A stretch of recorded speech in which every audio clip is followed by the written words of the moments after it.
Good afternoon, everyone, and thank you so much for joining us. Today, we are privileged to be speaking to Dr. Amy Comander. Dr. Comander is going to be talking to us about all things survivorship, lifestyle, her new book that's coming out, and some of the controversies in terms of what is going on in terms of decreasing the barriers to patients getting lifestyle medicine. So welcome, Amy. Thank you so much. I'm so excited to be here. Thank you. So let's just start with the obvious. Tell everybody a little bit about you, just so you know. We have patients, we have advocates, we have some other physicians, we have a lot of people that are surrounding the healthcare space that are not necessarily physicians. So you've got a pretty educated group that are following us. So tell us all about you. Well, first of all, thank you so much for the invitation. It's really an honor to join you on this podcast. And I'm happy to share with your listeners a little bit about me. So I live right outside Boston. I'm a breast medical oncologist at the Mass General Brigham Cancer Institute. So the main thing I do every single day is wake up, go to the hospital, and care for mostly women with a diagnosis of breast cancer of all stages. Sometimes I see individuals who are at increased risk for development of breast cancer, whether that's due to genetic mutations or other risk factors. So that's the primary thing I do, and it's very rewarding. And I really love working at National Brigham Cancer Institute with all my amazing colleagues.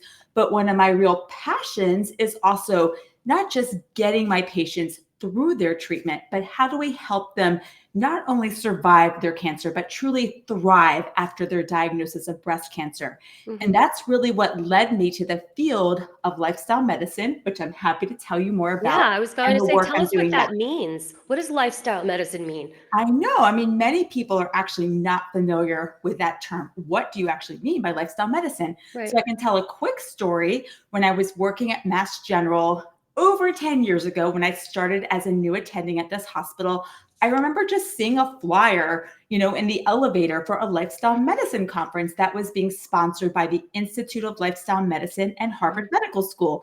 And it was being held right down the street from MGH.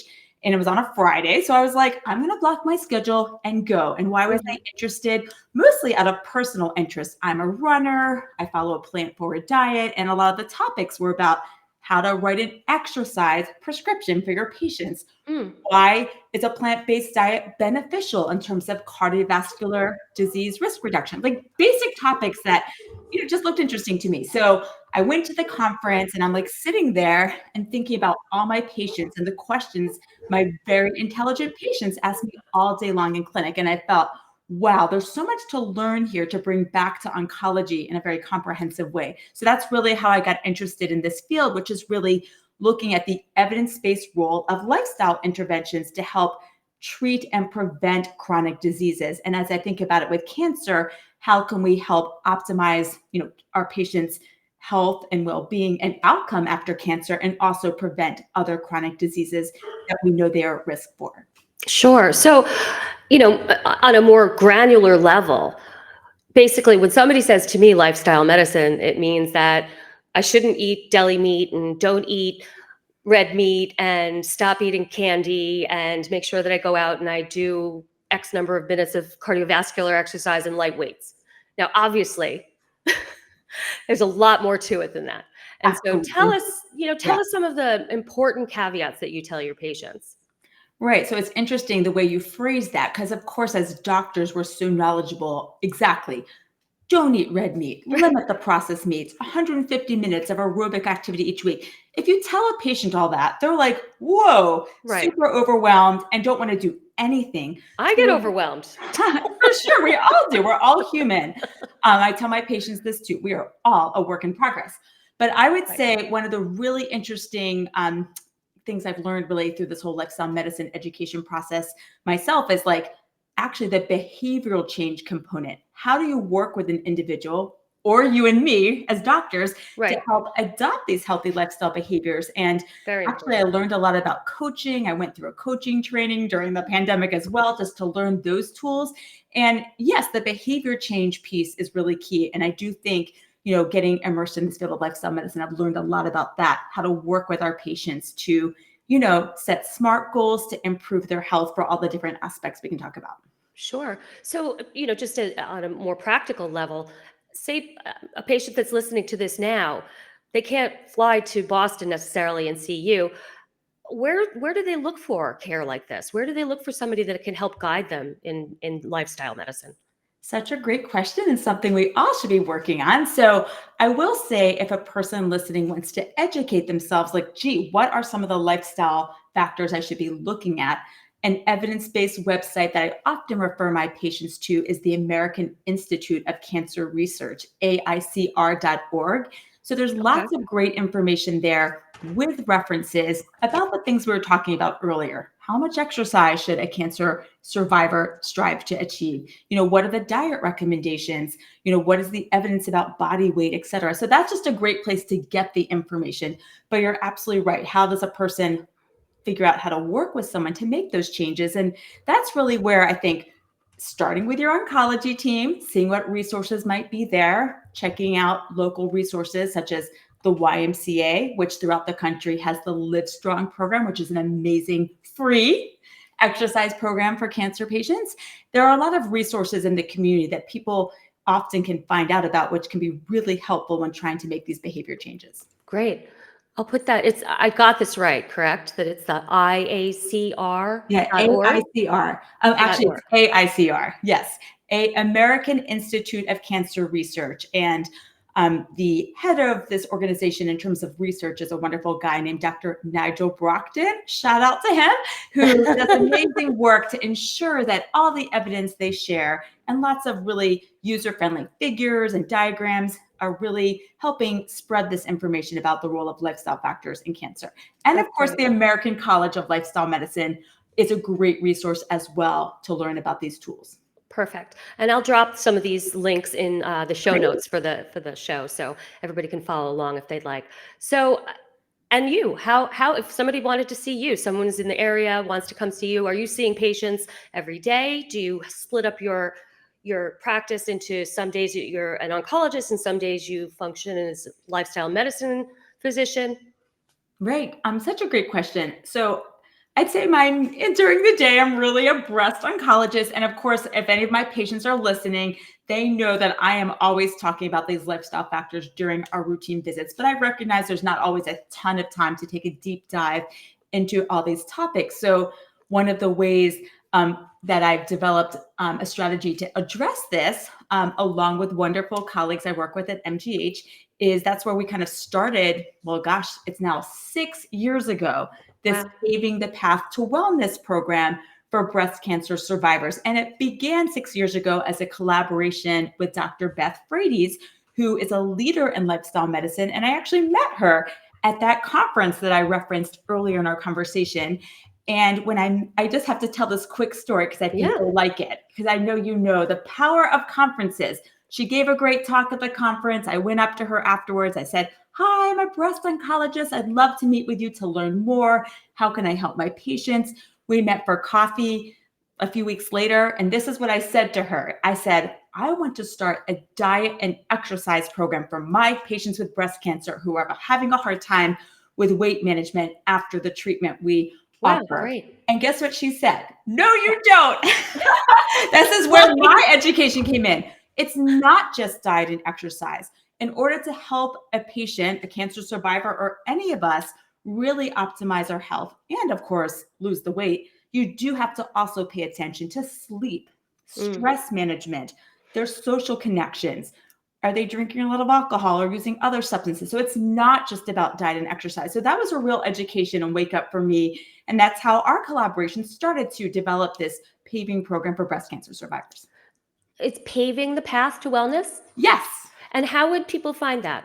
Um, so great. Thank you for asking. So yeah, paving, Paving. So at the Mass General Brigham Cancer Institute, we have, well, since 6 years ago, we've really developed the program and we have a multidisciplinary leadership team of wonderful colleagues. I wish I could name them all right now, but just trust me, we have a great team: nurses, nurse practitioners, doctors, social worker, physical therapists, Oh, nutritionists, you wow. name it. So we offer it right now at MGH, but in collaboration with Dr. Beth Frates and other colleagues, Dr. Michelle Tollefson, who's a women's health expert, and another colleague, Valeria Tivnan, we have a nonprofit now called pavingwellness.org. Pavingwellness.org. I know I I keep gotta get throwing another all one of these these things up here things for at them. you at once while you're trying to, but anyway, through that organization, we're trying to promote education and awareness about these tools from lifestyle medicine as well. And I hope through that platform to also provide further education to the breast cancer survivor population, because we know there are over 4 million individuals living with a history of breast cancer in this country.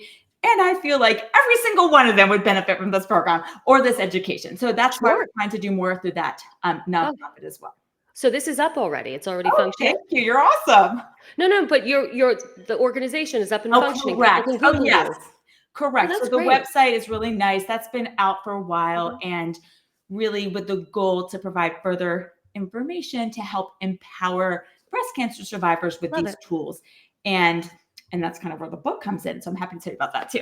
Sure. Well, obviously, we're very aligned, although we come at it slightly differently. Yeah, As you know, this podcast is called the Empowered Cancer Patient I love it. podcast. And, I love learning about all of these different angles and ways to help improve our patients, not just their outcome, but their quality of life as well. And so this is wonderful. And you have to tell us about your new book.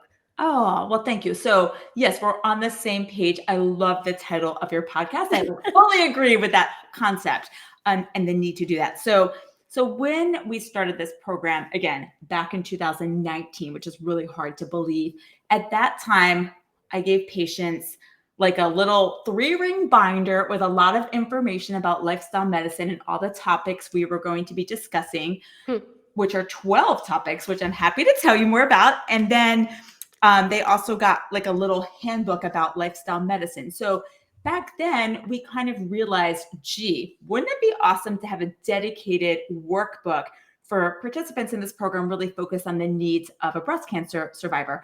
And that's kind of where the idea to write this book came from. We first started with a more general book for the Mhm. paving program, which I also have right here, which has been a great resource. It's called Paving the Path to Wellness, a guide to thriving with a healthy body, peaceful mind, and joyful heart. So this was our first book that did come out a few years ago, but we really felt that I felt too, we needed to adapt this for the unique needs of breast cancer survivors. So that's kind Got of it. where this book came from as the inspiration for this. So it's been a labor of love for many Uh-huh. years. As you know, I've heard you're working on a book as well. It I takes am. time, it takes dedication, it takes a lot of late nights and a lot Yes. of motivation to get it And a done. lot of rewriting and a lot of trying to convince yourself that you have something worth telling people. Yes. So I will say what got me through this the past few months to really finish it was, and I have to share with you, I think it's probably the best part of the book, some of the amazing contributions of women who have participated in this program over the years. Mhm. Many of them have shared reflections with me on various topics, such as physical activity or attitude or stress management or how they improve their sleep. And they're so beautiful and inspiring. And I included them in Oh, each wow. chapter of this book. And actually, I think for people who read those sections, it's just really transformative. And so I love that. So I was really like, I need to get this done for these women and for all the individuals who could benefit. So that's kind of what motivated me to get it done. And I'm so That's excited great. about it. I can't wait And to get my copy. yes, I can't wait I will get you one. I actually have one copy right now. It's kind of hot off the press because they're still kind of in press right now, but it Oh, okay. is really nice to hold it. And I'm excited about that. I'm So so happy for you. I mean, and I really think that this is going to make such a difference for so many people. It's such a tangible way with actionable things that people can do. And that's what people really need. That's yeah, I great. really hope so. Thank you. Oh, yeah. So, with that, let's talk about some of the controversies, right? What are some of the things that you feel are limiting our patients' ability to learn about lifestyle medicine and to actually employ the things that you talk about? Because it's really, even though you're at Mass General and you're extremely accomplished and well respected, I have, very invariably seen people kind of poo-poo, so to speak, lifestyle medicine, Yeah. right? Well, is it functional medicine? Is it lifestyle medicine? Is it supplements? Is it alternative medicine? And sometimes you hear all those terms kind of interchanged, and I know that they're not, but I thought maybe you want to share some light on that. Right. I think that's such a great question. And I do make that clear, very clear at the beginning of my book as well, because that thought did cross my mind. I am a breast oncologist at the Mass General Brigham Cancer Institute and Harvard Medical School. So I practice evidence-based care. I'm just saying, Yeah, I am a no, I strong hear you. believer in science. I don't need to convince you, but I felt like I needed to make that clear in my book. So Right, I'm very much a fan of the latest evidence-based treatments, getting patients on clinical trials. We right, want to keep moving the field forward in terms of treatment for breast cancer. right. But I am also a fan, and I know you are too, of thinking about care for the whole patient. A person is not just her breast cancer, but she's everything else about her, Right. right? We think about certainly her cancer diagnosis, but we think about her individual needs as a person, her family, what support structure does she have in place? We really think of the whole person. And so that's where lifestyle medicine comes in. Whatever term you want to use, whole person care, Mhm. holistic care, integrative care, whatever term you like, it is lifestyle medicine is totally necessary in addition to the standard evidence-based approaches Right, that we would recommend for our patients to cure their cancer or to help them live their best lives if they do have advanced breast cancer. Okay. right. So it all comes together. And so Yeah. I think a great example of this was just shared at our major oncology meeting just in June 2025 when the challenge trial was presented, a Mhm. major, large, randomized controlled trial for individuals with high risk colon cancer, demonstrating that the group that had this very intensive exercise regimen, had improved outcome compared to the individuals who had more of just a health education approach and didn't have that intensive counseling. And so there you go. These people were getting standard treatment, but they were also being counseled about the power of tools from lifestyle medicine. So Right. this is absolutely important. It's true for colon cancer, it's true for breast cancer, and of course we have data for so many other diseases as well. So Sure. so I think it's all important to provide the best possible care for our patients. What percentage of, say, academic medical centers do you think have a lifestyle medicine type program that they offer to their patients? I would think it's pretty low at this I point. do think it is, and I love that question. But I want it to be everywhere, right? Right. I do want to give a shout out to my colleague, Dr. Betsy O'Donnell, who used to be at MGH. She's now at Dana-Farber Cancer Institute. But around the same time, we were both getting super interested in the field of lifestyle medicine. She's a multiple myeloma expert Mhm. and realized the need for MGH to have this program. So she started this program. I think it was around 2018. I don't know Mhm. the exact year. But so I do want to say, and I'm not taking credit for starting it because she did, but I do think MGH is maybe the first academic medical center to have a dedicated program for people with cancer. But I do now see other institutions having programs like this. And it just makes me happy because we all want to provide this care for our patients with cancer because we know it's so important. Sure. You know, it's very, it just dawned on me. I'm thinking, well, how would I get certified in lifestyle medicine? I guess Ooh, I'd have I'm to happy go to tell to, you. I know, well, but I was thinking that as a medical oncologist who cares for women, I do breast and gynecological cancer. I'm mostly doing breast at this point. In the past, I'd done mostly gynecological. Anyway, I went back and forth, but always mostly caring for women, right? So at this point in time, especially since I've left academic medicine and I'm trying to care more for the whole patient, I now am feeling somewhat, you know, the pressure, maybe probably placed on myself, but to get a certification in menopause therapy and menopause treatment, right? And to be this lifestyle medicine as well. And I also feel I need to better educate myself on what exactly functional medicine is, what the basis of it is, why people are, proponents of it. Because whether I agree with it or not, I do think at some point a lot of the tenets in functional medicine are going to intercalate into, what is the word, Yeah. to become part of our conventional care, because I think it does make a lot of sense. I do think that our medicine, for example, and as you know, I'm Memorial Sloan Kettering and Yeah. trained and worked there forever. So I walk the line, but I'm just saying that I do think that there is something to a lot of the pathways that they're looking at. And I feel that conventional medicine really does, unfortunately, start at the time of disease as opposed to the time of prevention. And so somehow I think these two need to come together. So what are your thoughts on that? First of all, I'm going to rope you into the American College of Lifestyle Medicine. I'm so excited. Okay. So I can tell you because there's an annual meeting every year, and it is the best conference. Okay. I love the San Antonio Breast Cancer Symposium. I love ASCO. Don't get me wrong.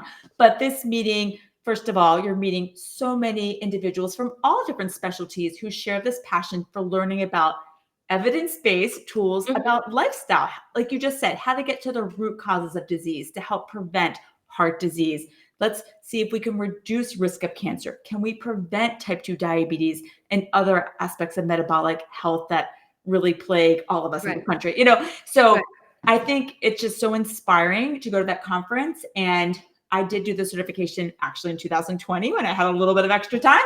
And I learned so much, as doctors, and I know you feel the same way. We kind of go into this field. We're lifelong learners. We love to learn new things to help ourselves and help our patients, and to just meet new and interesting people along the way. So I'm definitely going to rope you in. And I encourage anyone who's listening. So the American College of Lifestyle Medicine, certainly there's tons of doctors, like me and Tiffany, but there's also, nurse practitioners and nurses and health coaches and occupational therapists and physical therapists, nutritionists, you name it. There's so many ways to get involved. So I do think it's been really great for my career. I've learned so much. So I definitely recommend it.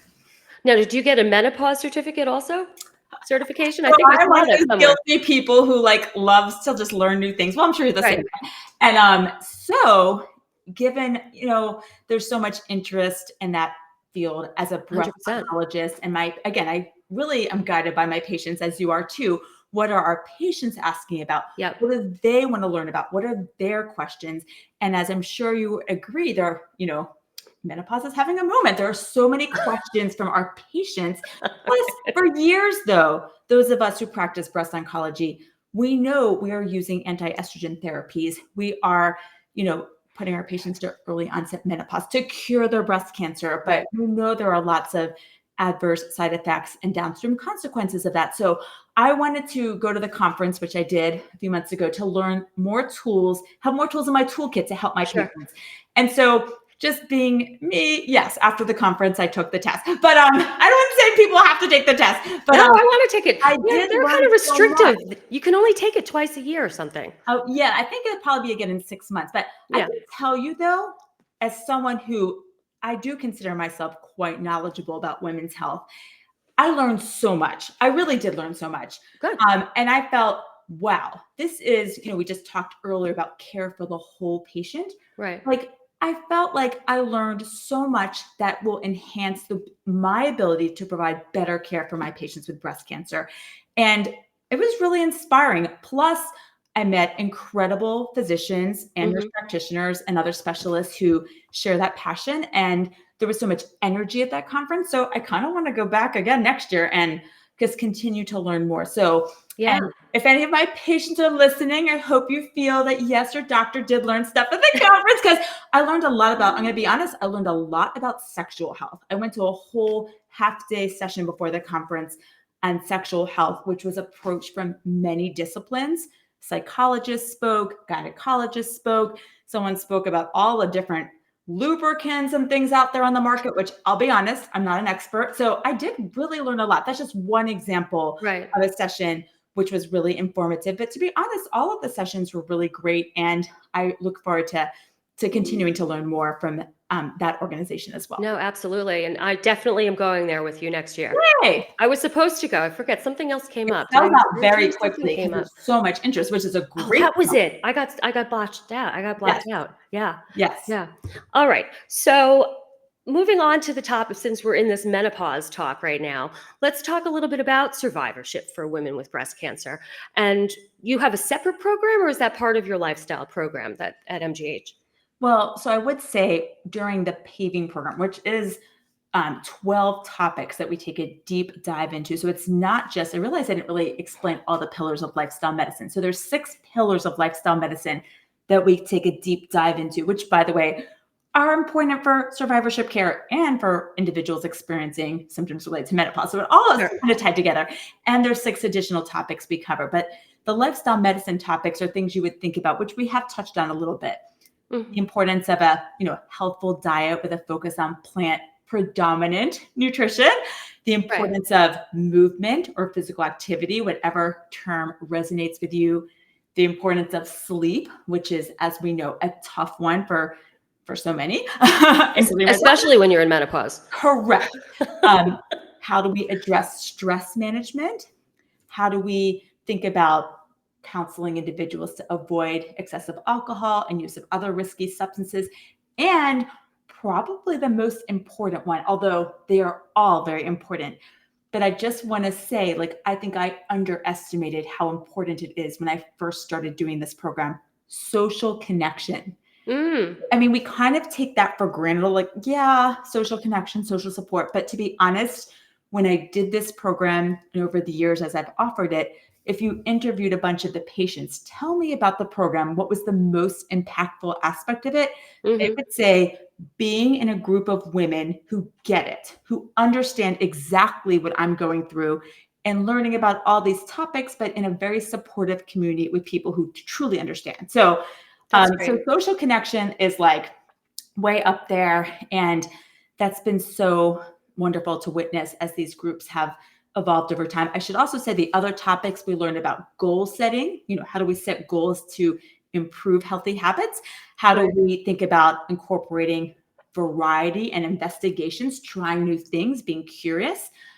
Sense of purpose. That's a really great topic. How does one sense of purpose perhaps change or evolve after a diagnosis of cancer? Like, there's so many things. In fact, we just covered that one last week, and that's a big one, right? So as you can see, like, there's just so much in this program, and I feel like each topic kind of feeds off the next one. And so it's really just been such a great experience, very rewarding as well for me and the other leaders to offer this program, but to see how much benefit the patients derive from it. It's been That's wonderful. So they can access that on that website, behavingwellness.org? Yeah, they can read about the different topics we cover. And again, now, certainly that red book I showed you, but also this book is the paper, Your Path to Breast Cancer and Beyond book is available. So in each chapter of this book, for the breast cancer book, I kind of go through each of the topics and actually make it very relevant to breast cancer survivorship. So for example, what are the studies that demonstrate the benefits of physical activity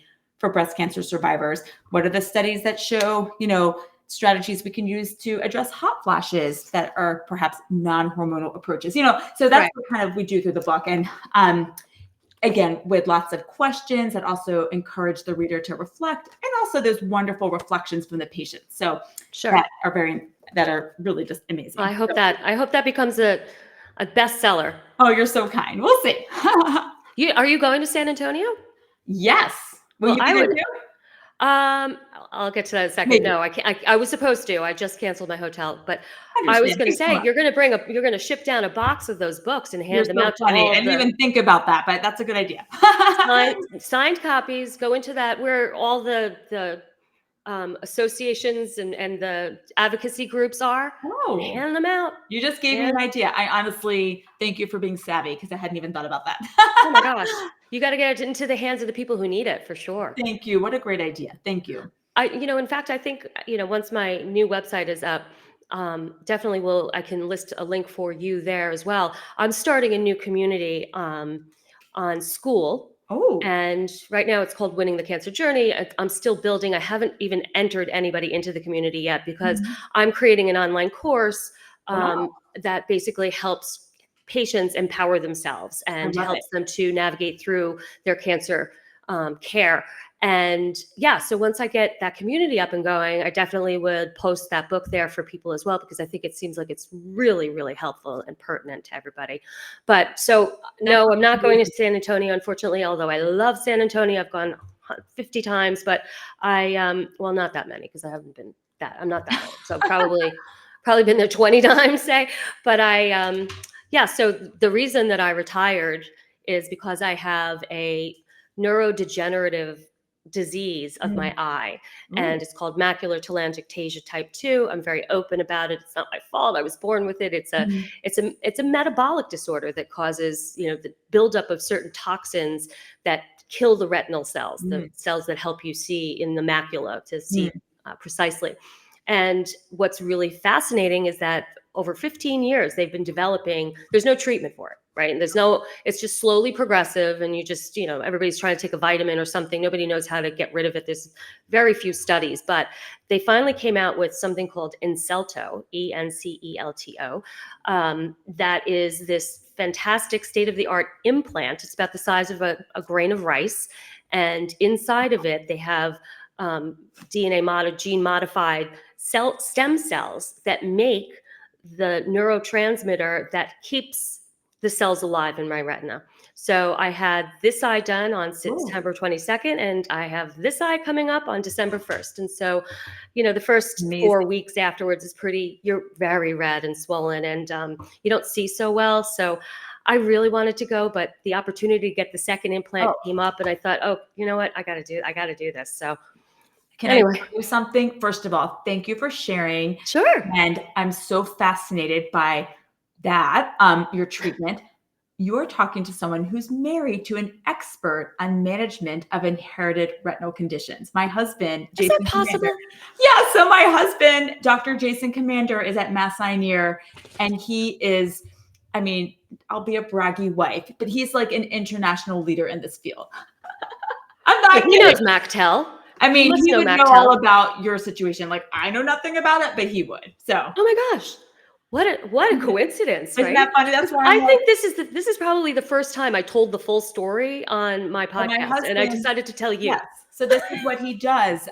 He does gene therapy. Actually, that's his expertise for I don't know about for your condition, but for other retinal diseases. Oh my God, I would love to talk to him sometime. Yes. I'm coming to Boston and taking you guys out to dinner.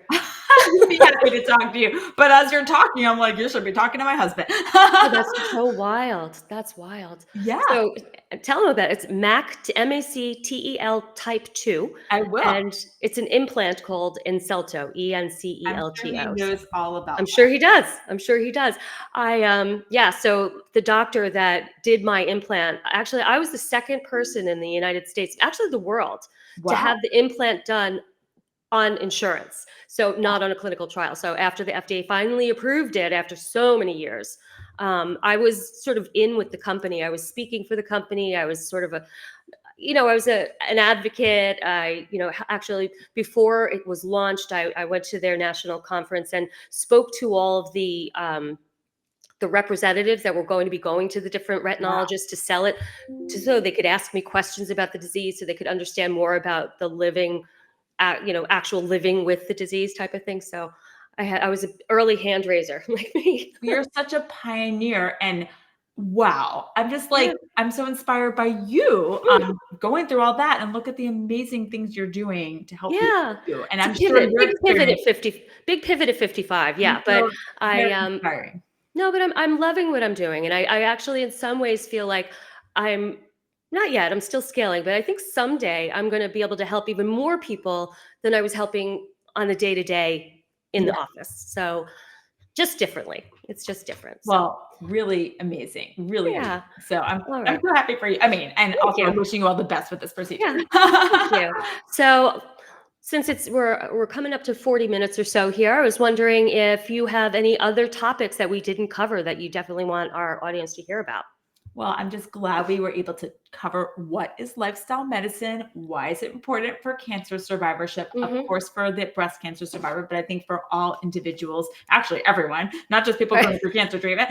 And I just would encourage people who want to learn more, again, to check the American College of Lifestyle Medicine site, or if you're a cancer survivor, the American Institute of Cancer Research, or our pavingwellness.org, just to learn more, because we're all lifelong learners learning together to improve our health and well-being. And I'm really honored that you invited me today. So thank you.